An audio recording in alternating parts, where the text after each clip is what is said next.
Hi friends, ஐநாட்டனை serial இனி வரப்போகிற எபிசோட்ஸ்க்கான promo தான் இந்த வீடியோவில் பார்க்க போகிறோம். வாங்க ஃப்ரெண்ட்ஸ் பார்க்கலாம். சோழன் பீச்சுக்கு நிலாவை கூட்டிகிட்டு வந்திருக்காங்க. அம்மாவையும் அப்பாவையும் கோயிலில் விட்டதுக்கப்புறமா அவங்க இங்கே பீச்சில் உட்காந்துக்கிட்டு நீங்கள் பெருசாக ஏதாச்சும் சாதிக்கணும் சோழன் அப்படின்னு அந்த விஷயங்களை பற்றி பேசிகிட்டு இருக்காங்க. ஸோ நீங்கள் கூட இருந்தால் கண்டிப்பாக நான் எல்லா விஷயத்தையும் சாதிப்பேன் அப்படின்னு சொல்லிட்டு சோழனும் அவங்கக்கிட்ட பேசிகிட்டு இருக்காங்க. இன்னொரு சைடு பிரச்சனை சரியாயிடுச்சு அப்படின்னு சொல்லிட்டு வீட்டுக்கு கூட்டிகிட்டு வந்துட்டாங்க சந்தாவை. வானதி இப்படிப்பட்ட ஒரு விஷயத்தை பண்ணதுனால பாண்டிக்குமே வானதி வேலை ரொம்ப ரொம்ப மரியாதை இன்னும் அதிகரிச்சுக்கிட்டே போயிட்டுருக்கு. சரி, நம்ம எங்கேயாச்சும் வெளியில் போகலாமா அப்படின்னு பாண்டி இன்றைக்கும் வானத்தை வெளியில் கூட்டிகிட்டு போகிறாங்க. வானத்துக்கு அவ்வளோ சந்தோஷமாக இருக்குது. பாண்டி, நீ இப்படியே இருந்தால் கண்டிப்பாக நான் எந்த தொந்தரவும் ஒன்றை பண்ண மாட்டேன், சீக்கிரமாகவே நம்ம கல்யாணம் பண்ணிட்டு சந்தோஷமாக இருக்கலாம் அப்படின்னு சொல்கிறாங்க. நமக்குள்ள எந்த பிரச்சனையும் வராது அப்படின்னு. நீயும் இந்த மாதிரி நம்ம குடும்பம் அப்படின்னு நினச்சி எல்லா விஷயங்களையும் செஞ்சினா கண்டிப்பாக நானும் உங்ககிட்ட எதுக்கும் கோவப்பட மாட்டேன், விடு நம்ம வெளியில் போகலாம் அப்படின்னு. அண்ணா, நான் வானத்தை கூப்பிட்டு கொஞ்சம் வெளியில் போயிட்டு வரேன் அப்படின்னு சொல்லுவோம். சரிடா பாண்டி, பார்த்து போயிட்டு வாங்க, சரிம்மா அப்படின்னு சொல்லிட்டு அவங்க 2 பேரும் கிளம்பி வெளியில் போயிடுறாங்க. போனதுக்கப்புறமா இங்கே பல்லவன் அடுத்து ப்ராக்டிஸ் பண்ண ஸ்டார்ட் பண்ணிடுறாங்க வீட்லேயே. ஸோ அப்போ சம்தா இதை பார்த்துட்டு என்ன பண்ணுற பல்லவா அப்படின்னு கேட்குறாங்க. அப்போ தான் ஸ்கூலில் நிறைய காம்படிஷன்லாம் இருக்குது காலேஜில், அதில் நான் கலந்துட்டுருக்கேன், நான் வின் பண்ணுறதுக்காக ப்ராக்டிஸ் பண்ணிகிட்ருக்கேன் அப்படின்னு சொல்லவும், ஓ அப்படியா பல்லவா, சரி அப்படின்னு சந்தாவும் கேட்டுட்டு அதுக்கப்புறம் பல்லவனும் நல்லா ஹார்ட் ஒர்க் பண்ணி ப்ராக்டிஸ் பண்ணிகிட்ருக்காங்க. ஸோ அப்போ சேரன் இதெல்லாத்தையும் கவனிக்கிறாங்க. என்னவாம்ப்பா அப்படின்னுமோ, ஏன் நீங்கள் பல்லவன் கிட்ட பேசுகிறது இல்லையா அப்படின்னு சந்தா கேட்குறாங்க. இல்லை, இன்னும் நான் இது வரைக்கும் அவங்ககிட்ட இன்னமும் பேசலை, ஆனால் எல்லோரும் மன்னிச்சுட்டு நம்ம பாண்டி சோழ அவங்கெல்லாம் கூட நம்ம பல்லவன் கிட்ட பேசுகிறாங்க, நான் பேசுறது கிடையாது அப்படின்னு சேரன் நேரடியாக சந்தா கிட்ட சொல்கிறாங்க. ஏன் நீங்கள் பல்லவன் கிட்ட பேசலாம்ல, அவன் சின்ன பையன் தானே, தெரியாமல் தப்பு பண்ணிட்டான், நீங்கள் பேசி எடுத்து சொல்லி புரிய வைக்கலாம்ல அப்படின்னு சொல்லவும், பாண்டிக்கிட்ட சொன்ன அதே விஷயங்களை தான் நம்ம சந்தா கிட்டேயும் சொல்கிறாங்க. நம்ம சேரன் இப்போ அவனை கண்டிக்கலைன்னா கண்டிப்பாக இதையே அவன் அட்வான்டேஜாக எடுத்துக்கிட்டு அண்ணன் எதை பண்ணாலே நம்மளை மன்னிச்சு விட்டுருவாருன்னு அப்படியே நிறைய தப்பு பண்ணுவான். அவன் சின்ன பையன், இனிமேல் இந்த தப்பு பண்ணக்கூடாதுன்னு தான் அவங்ககிட்ட இப்படி பேசாமல் நம்ம இருந்து தான் ஆகணும், அதுக்கப்புறம் அவன் எல்லாத்தையும் புரிஞ்சுப்பா, நீ விடு அப்படின்னு சொல்லவும், பாருங்கள் அவன் கஷ்டப்பட்டு ப்ராக்டிஸ் பண்ணிகிட்டு இருக்கான், அது பார்க்க உங்களுக்கு சந்தோஷமா இல்லையா அப்படின்னு. அவன் முன்னேறினா, அவன் நல்லா படித்து மார்க் வாங்கினா, எக்ஸாமில் பாஸ் பண்ணா, ஏதோ காம்படிஷனில் கலந்துட்டு வின் பண்ணா எனக்கு சந்தோஷம்தான், நான் இல்லைன்னு சொல்லலை.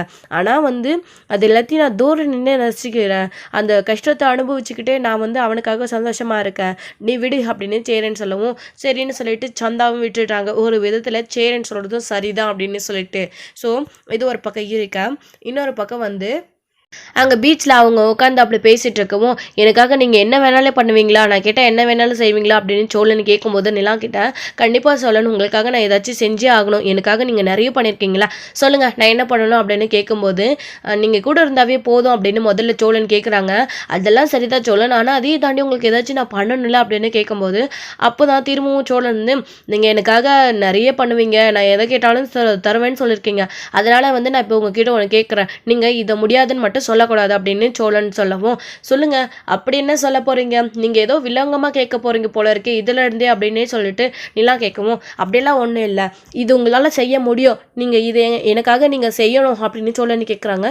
சரி சொல்லுங்க சோழன் அப்படின்னு நிலா கேட்கும்போது, கடைசி வரைக்கும் என்னை விட்டு பிரிஞ்சு போகாம எங்க வீட்லயே எனக்கு மனைவியா நான் உங்களோட ஹஸ்பண்டா நம்ம 2 பேரும் சேர்ந்து அதே வீட்டில் இருக்கலாமா, ஒன்னா வாழலாமா அப்படின்னு சோழன் கேட்டுடுறாங்க. இதை கேட்ட உடனே நிலாவுக்கு என்ன பதில் சொல்றதுன்னே தெரியல. அவங்களுக்கு இது ஒரு விதமான அதிர்ச்சியாக தான் இருக்குது. ஸோ கூட்டமாக இருக்குது நிறைய அக்கம் பக்கத்தில் பக்கத்தில் அதுக்கப்புறம் இவங்க பேசிகிட்டே இருக்க ஆட்கள் நிறைய பேர் வந்துடுறாங்க. நிலாவுக்கு அந்த இடத்துல சோழன் கிட்ட என்ன சொல்கிறதுன்னு தெரியல. நிலா சைலண்ட் ஆகிடுறாங்க. சோழன் நிறைய வெயில் அடிக்குது, நம்ம போகலாமா அப்படின்னு சொல்லிட்டு நிலா கேட்குறாங்க. ஏங்க நான் கேட்ட கேள்விக்கு பதில் சொல்லவே இல்லை அப்படின்னு சோழன் எதுவுமே நிலா எதுவுமே சொல்லாமல் சோழன் கிளம்பலாம் அப்படின்னு சொல்லிட்டு 2 பேரும் கிளம்பிடுறாங்க. என்னடா இது, நாம் கேட்ட கேள்விக்கு எதுவுமே பதில் சொல்லவே இல்லையா அப்படின்னு சோழன் வேற நினச்சிட்டு இருக்காங்க. நம்ம கேட்டது தப்பாக இருந்தால் ஒன்று நம்மளை திட்டிருக்கணும், இல்லை அதுக்கு மறுத்து பேசுகிற மாதிரி ஏதாச்சும் பேசியிருக்கணும். எதுவுமே பேசாமல் எல்லாத்துலேயும் உன் மனசுக்குள்ளே வச்சுட்டு இருக்கா. நானும் இந்த ட்ரிப் வந்ததுலேருந்து பார்த்துக்கிட்டே தான் இருக்கேன். தாத்தா பாட்டி கூட ட்ரிப் வந்தது ஒரு வித சந்தோஷமாக தான் இருக்குது, நல்லதாகவும் நமக்கு போச்சு. நான் பண்ண எல்லா தப்பையும் மன்னிச்சுட்டு நான் எது பேசினாலும் அதுக்கு மறுத்து பேசாமல் எல்லாத்தையும் மனசுக்குள்ளே வச்சுட்டு ஸ்மைல் பண்ணுறான். அவளுக்கு தெரிஞ்சுக்கிட்டே தெரியாது தெரியாத மாதிரி நடிக்கிறா. அதனால் கண்டிப்பாக இப்போ நான் கேட்ட கேள்விக்கும் அதே பதில் தான். கண்டிப்பாக நிலாவோட மனசில் நாம் இருக்கோம், நம்ம கிட்ட இருந்து அவள் போக மாட்டா. சோலா, இதே மாதிரி நிலா கிட்ட நீ அடுத்தடுத்து நல்ல பேர் வாங்கணும், நிலாக்காக நீ நிறைய செய்யணும். அப்படி செஞ்சினாவே நிலாவுடைய மனசு மாறிடும். புத்தி மட்டும் மாறி எந்த தப்பும் பண்ணாமல் இருந்தேன்னா கண்டிப்பாக நிலா உனக்கு தாண்டா சோலா அப்படின்னு மனசுக்குள்ள அவரே அவர் சொல்லிக்கிறாரு. ஸோ அந்த சமயத்தில் நிலா சோழன் எதிர்பார்க்காத மாதிரி ஒரு விஷயம் நடக்குது. ஸோ அங்கே அப்படி அவங்க 2 பேரும் போயிட்டு இருக்கும்போது அங்கே சில ரவுடிங்கள் நடந்து வராங்க. அவங்க நிலா கிட்ட அதாவது போகும்போது நிலா நல்ல ஒரு ஃபிகராக இருக்காங்க.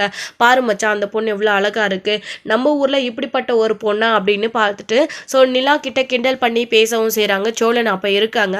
எல்லாரும் மாதிரி என்ன கோலன்னு நினச்சிட்டிங்களாடா அப்படின்னு சோழன் மனசுக்குள்ளே நினச்சிட்டே இருக்காரு. சோழன் நம்ம கிளம்பலாம் அப்படின்னு நிலாவும் சோழனும் போயிட்டு இருக்கும்போது, நில்லுமா என்ன பதில் சொல்லாமல் போயிட்டுருக்கீங்க, யார் நீங்கள், கழுத்தில் தாலியே காணோம், இவன் யார், உன் லவ்வரா இல்லை தள்ளிக்கிட்டு வந்தையா அப்படின்னா கேவலமாக பேச ஆரம்பிச்சிடறாங்க. சி, நீங்கள் மனுஷங்க தானே, இப்படி ஒரு பொண்ணை பார்த்து கேட்க உங்களுக்கு அசிங்கமாக இல்லை? உங்கள் கூடயும் அக்கா தங்கச்சிங்க பிறந்திருப்பாங்கல்ல, எப்படி இப்படி எல்லாம் உங்களால் பேச முடியுது? நாங்கள் என்னமோ பண்ணிட்டு போகிறோம், உங்களுக்கு என்ன வந்துச்சு? நீங்கள் உங்கள் வேலையை பார்த்துட்டு போக வேண்டியது தானே. இப்படி தான் ஒரு பொண்ணு கிட்ட தப்பாக நடந்துக்குவீங்களா, தப்பாக பேசுவீங்களா? சே, வாங்க சோழன் நம்ம போகலாம் அப்படின்னு நிலா சொல்கிறாங்க. சோழனுக்கு பயங்கரமாக கோவம் வருது. ஏங்க இருங்க, அவங்கள நான் 2ல் 1 பார்த்துட்டு வரேன், உங்களை பார்த்து அப்படி கேட்குறாங்க, நான் எப்படி அமைதியாக இருக்க முடியும் அப்படின்னு சோழன் சொல்லுவோம். சோழன், பிரச்சனை வேண்டாம், வாங்க நம்ம போகலாம் அப்படின்னு நிலா கூப்பிட்றாங்க. இருங்கன்னு சோழன் சொல்லவும், வேண்டான்னு சொல்லி நிலா கூட்டிகிட்டே போகவும், ஐயா பாடுறா கோவம் வருது, தள்ளிக்கிட்டு வந்தவளுக்கு இவ்வளோ கோவம் வருதா அப்படின்னு சொல்லிட்டு பேசிகிட்டே இருக்கும். சோழனால கோவத்தை அடக்கவே முடியல. நிலா கண்ட்ரோல் பண்ணி கையை கெட்டியாக பிடிச்சிட்டு போகிறாங்க. ஒரு பொம்பளை பின்னாடி போறான்டா, இவன் என்னடா ஆம்பளை, இவன் கூட போய் இவ வந்திருக்கா பாரு அப்படின்னு ரொம்ப சீப்பா பேசவும் சோழனுக்கு ரொம்ப கோவம் தான் வருது. ஏன் நிலாவுக்கு கூட கோவம் வருது.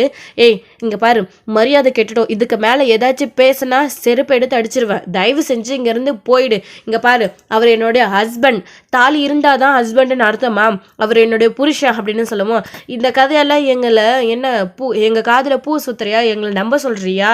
தாலியே இல்லாம நீ உன் ஹஸ்பண்ட்னு சொல்லுவியா, நாங்கள் இதை எப்படி ஏற்றுக்க முடியும் அப்படின்னு சொல்லி அவங்க கிண்டல் பண்ணுவோம். ஏய் அதான் சொல்கிறாங்கல்ல ஹஸ்பண்டுன்னு சொல்லிட்டு, அப்புறம் எதுக்கு தேவையில்லாமல் நீங்கள் வம்பிழுத்துட்டு இருக்கீங்க, ஒழுங்காக போயிடுங்க, இல்லைன்னா வீணா உங்களுக்கு தான் அடிப்படும் அப்படின்னு சோழன் சொல்லுவோம்.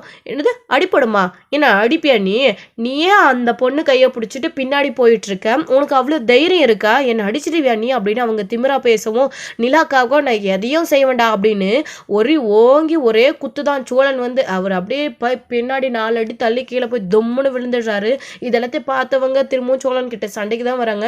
சோழன் அந்த பிரச்சனை எதுவும் வேண்டான்னு சொன்னல, வாங்க சோழன் போலாம், நிலா கையை பிடிச்சி இழுத்துட்டு போகவும் அவங்க பேசத்தெல்லாம் கேட்டுட்டு என்னால் எப்படிங்க அமைதியாக இருக்க முடியும், அது உங்களை பார்த்து விடுங்க கையை, நான் போய் பார்த்துட்டு வரேன் அப்படின்னு சொல்லவும், நிலா எவ்வளவோ பிரச்சனை இருக்குது, அதனால் வேண்டவே வேண்டாம் அப்படின்னு சொல்லி கையை கெட்டியாக பிடிச்சிட்டு இருக்கவும் அவங்க ரொம்ப ஓவராக பேசுறதை பார்த்து சோழன் அவங்களுக்கு இனி எந்த பொண்ணையும் ரோட்டில் நடந்து போகிற ஒரு பொண்ணை கூட அவங்க தலை நிமிந்து பார்க்கக்கூடாது, எல்லாரையுமே கூட பிறந்த அக்கா தங்கச்சியாக தான் அவங்க பார்க்கணும் அப்படின்னு சொல்லிட்டு நிலா கையை விட்ட உடனே சோழனுக்கு எங்கேருந்து தான் வருதுன்னு தெரியல கோவம், அந்த அளவுக்கு கோவப்பட்டுட்டு அவங்கள பயங்கரமாக அடிக்க ஆரம்பிச்சிடுறாங்க.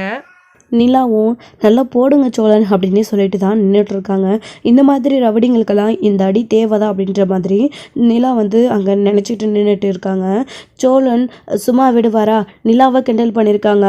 அது மட்டும் இல்லாமல் இப்போது நிலா மேலே ரொம்ப அக்கறையாகவும் லவ்வாகவும் இருக்காங்க. நம்ம சோழன் நிலா கிட்ட நல்ல பேர் எடுக்கணும் அப்படின்றதுக்காகவும் இன்னும் பயங்கரமாக கோவத்தோட வெறியோட அடிக்கவும் செய்கிறாங்க. ஸோ அப்படி எல்லாரும் அடிச்சிட்டு இருக்கும்போது ஸோ அவங்களும் சில அடிகள் சோழன் அடிக்க வராங்க. அப்போல்லாம் சோழன் தப்பிச்சுக்கிட்டே தான் இருந்தார். ஸோ ஒரு டைம் அடிக்கும் போது லேசாக அடிபட்டுருது நெத்தியில். சோழன் அதுக்கப்புறம் அப்பையும் விடாமல் பயங்கரமாக அடிக்க ஆரம்பிச்சிடுறாங்க. அப்படி சோழனை அவங்க அடித்த உடனே ரத்தம் வரத்தை பார்த்து நிலா ரொம்ப பயந்துடுறாங்க. சோழன் போதை விட்டுருங்க, சோழன் வாங்க, உங்களுக்கு அடிபட்டுருச்சு, ஒன்றும் ஆகலை இல்லை, சோழன் ரத்தம் வருது, சோழன் வாங்க ஹாஸ்பிட்டல் போகலாம் அப்படின்னு நிலா பயப்படுறாங்க. ஏங்க பெருசாலாம் எதுவும் இல்லை விடுங்க அப்படின்னு. சோழன் பாருங்கள் ரத்தம் வருது, பெருசாக அடிபட்டால் தான் ஹாஸ்பிட்டல் போகணுமா என்ன, இதுவும் ரத்தம் வருது, தலையில் வேற அடிபட்டிருக்கு, தலை வலிக்கும் இல்லை, வாங்க சோழன் நம்ம ஹாஸ்பிட்டல் போகலாம் அப்படின்னு நிலா கூப்பிடுறாங்க. அப்போது சோழன் வந்து காரில் ஏறிக்கிட்டு 2 பேரும் போகிறாங்க. நீங்கள் ஓகே தானே, உங்களுக்கு எதுவும் பிரச்சனை இல்லையே அப்படின்னு. எனக்கு என்ன சோழன் பிரச்சனை, நீங்கள் கூட இருக்கிறப்போ எனக்கு எதுவும் இல்லை அப்படின்னு நிலா சொல்கிறாங்க. சோழனும் நிலாவும் ஃபர்ஸ்ட் எய்ட் பண்ணுறதுக்காக பக்கத்தில் ஒரு ஹாஸ்பிட்டலுக்கு போகிறாங்க.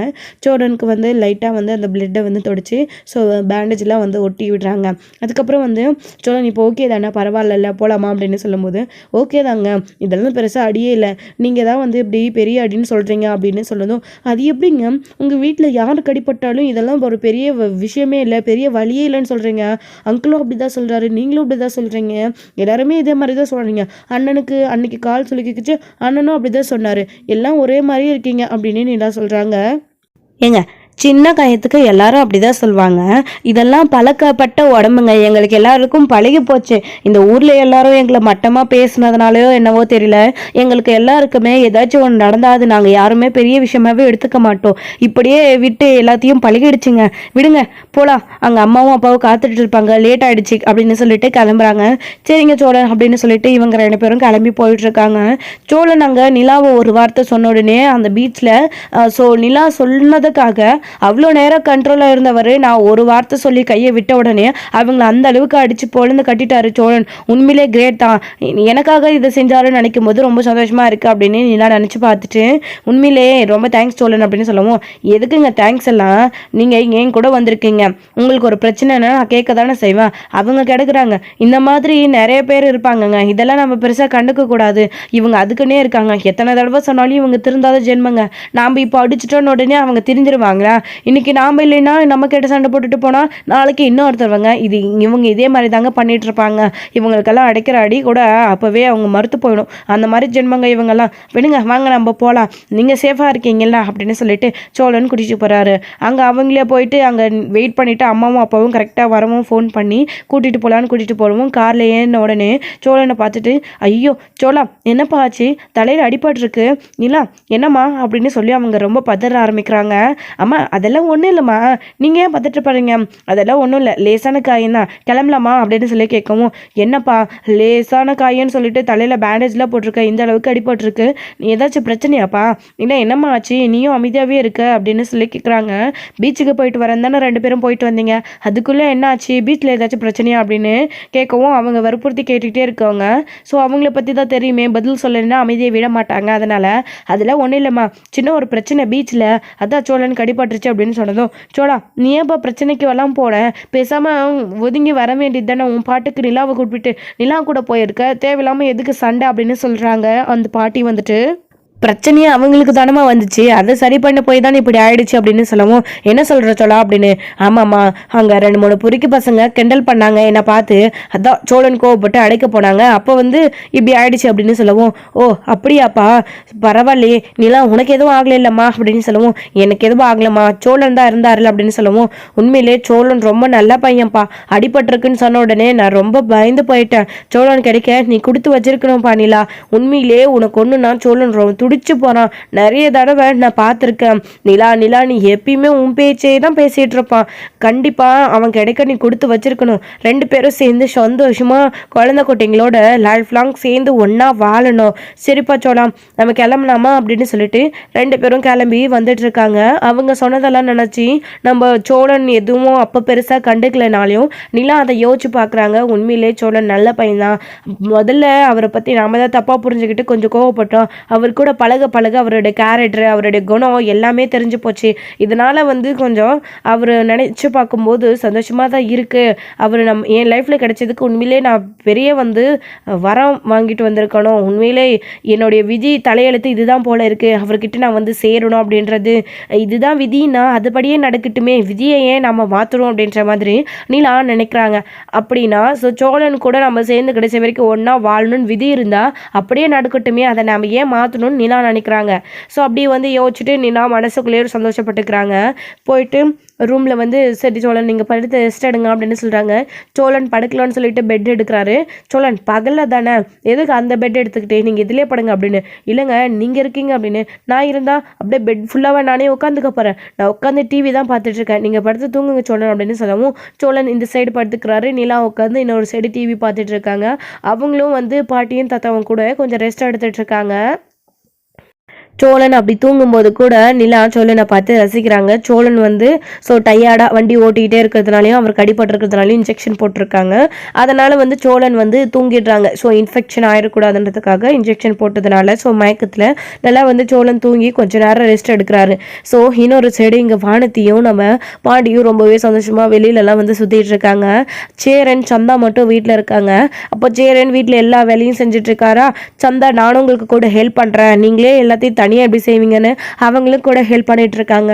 சந்தா உனக்கு நான் எத்தனை தடவை சொல்லியிருக்கேன் நீ இந்த வேலையில எதுவும் செய்யக்கூடாது, நான் பார்த்துக்கிறேன்னு சொல்லிட்டு நீ எதுக்கு செய்கிற அப்படின்னு. பரவாயில்ல நானும் செய்கிறேன், கல்யாணம் ஆனதுக்கப்புறமா நான் இந்த வேலையில் செஞ்சு தானே ஆகணும், இந்த வீட்டோடைய மருமகளாக நான் செய்கிறேன் அப்படின்னு சொல்லவும் புரியுதுப்பா, ஆனால் பரவாயில்ல நிலா மாதிரி இந்த வீட்டுக்கு நீ மருமகளாக வந்தால் கூட நீ எதுவும் செய்யக்கூடாது, நானே எல்லாத்தையும் பார்த்துக்கிறேன் அப்படின்னு சேரன்னு சொல்லவும் சந்தாவுக்கு ரொம்ப ரொம்ப சந்தோஷமாக இருக்குது. சந்தா என்ன பண்ணுறாங்க, அப்போ சேரனை கட்டி பிடிச்சிக்கிறாங்க.